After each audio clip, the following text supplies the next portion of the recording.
Other unions this evening, and it goes without saying that every union should be mobilising all its resources to condemn, to oppose and to stop the massacre being perpetrated in both Gaza and the occupied West Bank. And when you listen to the terminology being used by Netanyahu and other Israeli government ministers, labelling the Palestinian civilian population as either less than human, subhuman or human animals, then this is the language not just of racism, but this is clearly the language of fascism as well. Israeli settler fundamentalists are physically blockading aid convoys into the Gaza. Israeli government ministers are sharing platforms at conferences with convicted far-right Zionist terrorists, and they're helping to plan the forcible expulsion of the Palestinian population. And it's been clear for a while that the Israeli government is controlled by settler fanatics. Its intent is quite clearly on carrying through another Nakba, and they are saying it openly and with absolutely complete consent. And our movement cannot stand silent on this. So Unite is still the second largest union in the UK and Ireland, and its role in the solidarity movement, I think, is critical. And I'm here tonight as the chair of its largest region, the London and Eastern region. And I think what would be good would be just to say a few words about where we are in Unite in terms of Gaza and Palestine. And disappointingly, there's now a clear divide between our agreed national policies on Gaza, agreed at 7 policy conferences democratically by our lay membership, and a refusal to put these policies into action at a national level within our union. Up until October, I thought that the union was on the same page in our support for Palestine and Gaza. But over the last 3 months, my region especially, but other comrades in the union, we've had to work in an environment of silence and obstruction in terms of our international solidarity work on Gaza. Now, my region has a long history of support for Palestine and Gaza. Alongside other Unite regions and other sectors, we've been at the forefront of forming Unite policy. Recently, at our last policy conference in July, our National Young Members Committee unanimously passed a motion in support of BDS and support of all the items, solidarity items that have all been mentioned earlier today by Alex. My region has organised regular union delegations with Palestine Solidarity Committee, and our regional community members have built up solid links with the Shufak refugee camp in East Jerusalem. And we had 6 speakers from the Camp Management Committee address a regional meeting in Moreland Street, our regional office, in September last year to explore ways of giving more practical support to the comrades in Shufak. Personally, I was also part of a Unite TSSA delegation that visited Palestine in January 2013. And I've got to say, and I think it goes for anyone that's been to Palestine, that nothing can prepare you for the reality of the military occupation and the apartheid pass laws that are in operation. At the time, I visited Palestinians in Hebron and Nabi Saleh, peacefully resisting the occupation, and their peaceful resistance being met with skunk water, rubber bullets, live rounds, settler and IDF violence, and Palestinian children being locked up without trial for months and even years in some cases. But as they say, wherever there's oppression, there's resistance. And the resilience, the determination and the struggle of the Palestinian civilian population was a source of inspiration to all of the delegation who witnessed it. And a simple message of defiance that came out from the Palestinians that we met was that Israel cannot extinguish a people's right to freedom and self-determination. That was 2013, and 10 years later, the Palestinian people, despite the murderous military onslaught, continue to resist.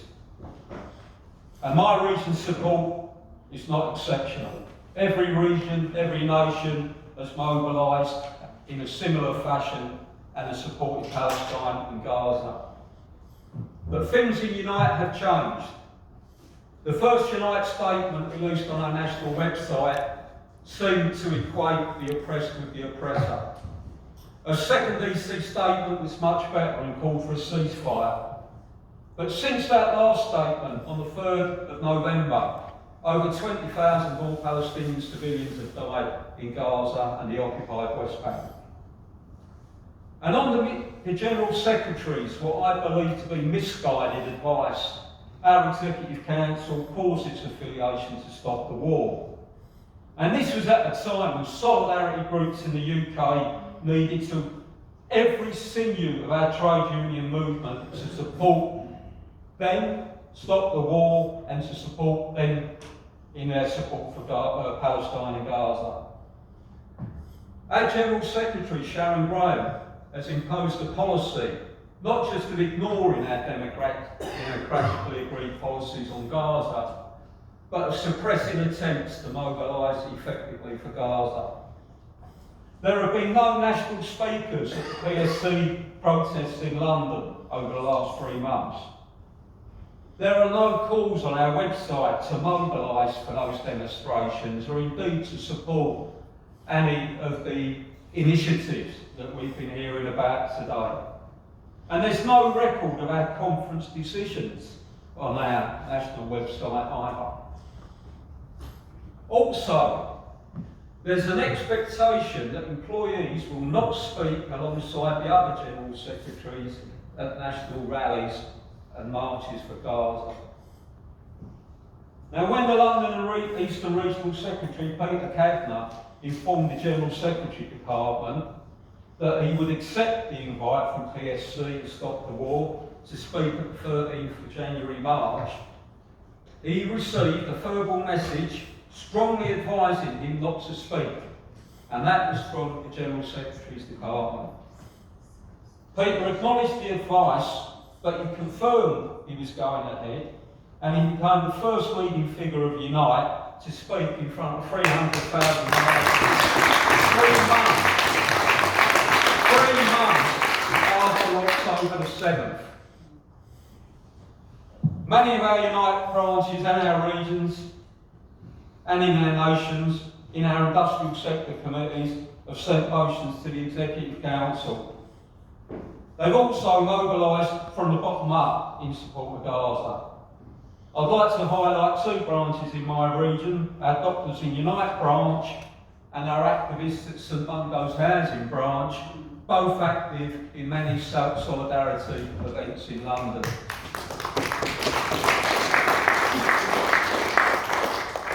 Our General Secretary Sharon Graham spoke brilliantly at the GCHQ March in Cheltenham last Saturday.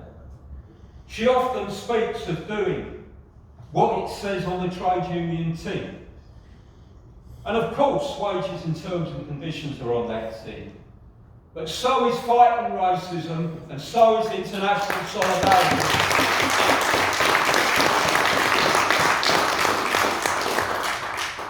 And as already been mentioned by Alex, Unite and its predecessor unions have a proud record of international solidarity. From fighting fascism in Spain in the 1930s to the 3,000 Rolls-Royce members refusing to refit Pinochet's jets in 1974, to Ron Todd's solidarity in the fight against another apartheid regime in South Africa in the 70s and 80s. So comrades, while I'm chair of London and Eastern, my region will continue to implement our democratically agreed union policies, standing in solidarity with Palestine, standing in solidarity with Gaza, and we will continue to fund and give funding to medical aid for Palestine Solidarity Committee, and we will stay affiliated to stop the war.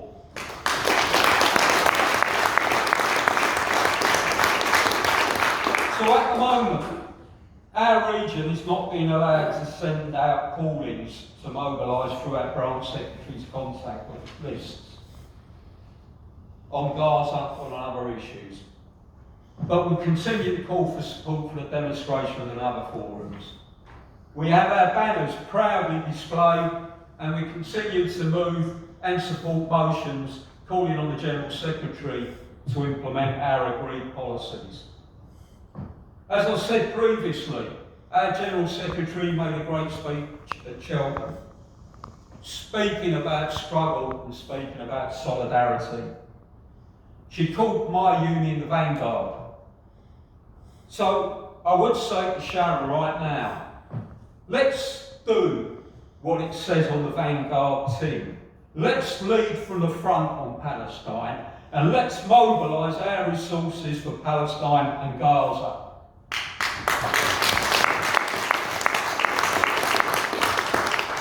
Now, Mick Lynch and Mick Whelan can lead disputes, they can be on picket lines, and they can face down the Minimum Service Levels Act, and they can still speak publicly for the oppressed. And I think they've read the trade union team too. So finally, comrades, it's time for Unite to break the silence. And I'm publicly calling on Sharon Graham, our General Secretary. When there is another vibrant, defiant march in London of 400,000 people marching, not only marching, but standing on the right side of history in terms of Gaza. The next one's Saturday the 17th in London. So Sharon, join with us. Come to that march. Come on the march. Speak on that march publicly for Gaza. And let's start mobilising more effectively and unite to end the murder and the situation in Gaza. Thank you, comrades.